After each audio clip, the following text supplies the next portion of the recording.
Demi Burnett is now revealing that, behind the scenes, this made contestants like her more than a little afraid of him. But still, no one saw this coming. She revealed that he once tricked her into a phone call where he shared a graphic sex dream he'd had about her. Steve issued a public apology, which was the right thing to do. But we have to start at the beginning for this. Seriously, the blog began in 2003. And while he's made a living from it, not all of that history has been good.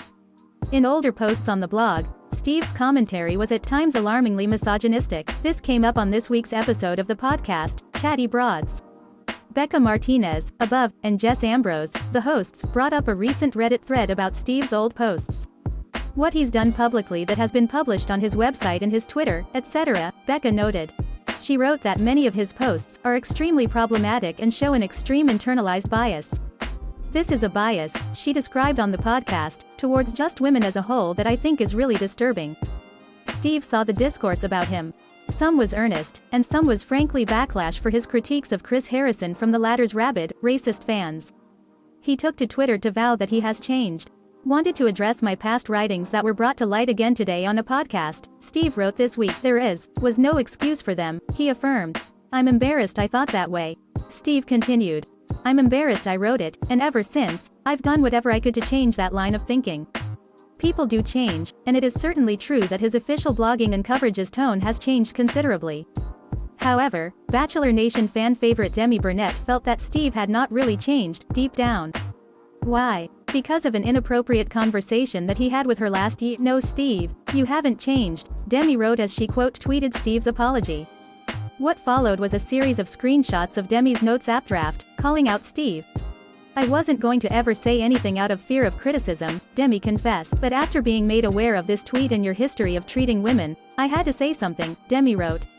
She observed that Steve has a history of spreading gossip that was false and damaging to the Bachelor fam. This has resulted in a sort of power you have over us, Demi expressed. Out of fear of you talking about us, Demi explained. Many cast members in Bachelor Nation decide to have a professional relationship with you, she noted. And, Demi continued, be friendly hoping that might prevent you from gossiping about us. You outed me as bisexual before I had a chance to tell my family, Demi said, taking this whole thing up 12 notches. I figured FK it. She expressed. I might as well respond to you, she recalled reasoning, to avoid you gossiping about my personal life any longer. This led to the time in August of 2020, when Steve contacted Demi about something bizarre. Steve told her at the time it was something that he couldn't put into writing. Fearing it was some gossip you heard about me, Demi shared, I agreed to talk on the phone with you.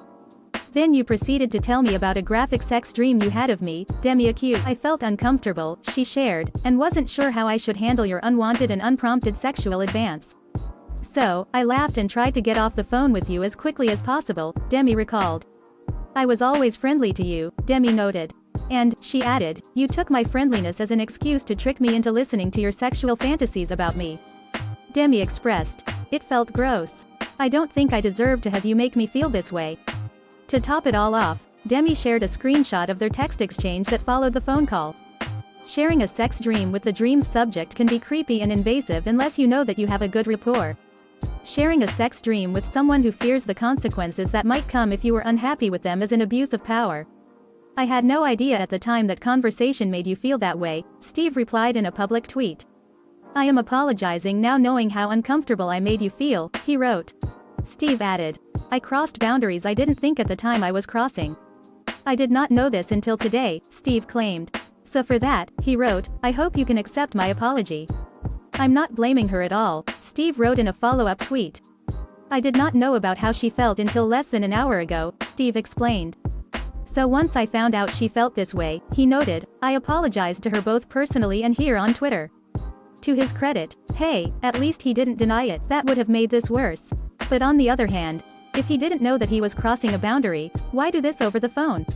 Texts and DMs are automatically just there to view. Very few people record their calls, and it's illegal in some places.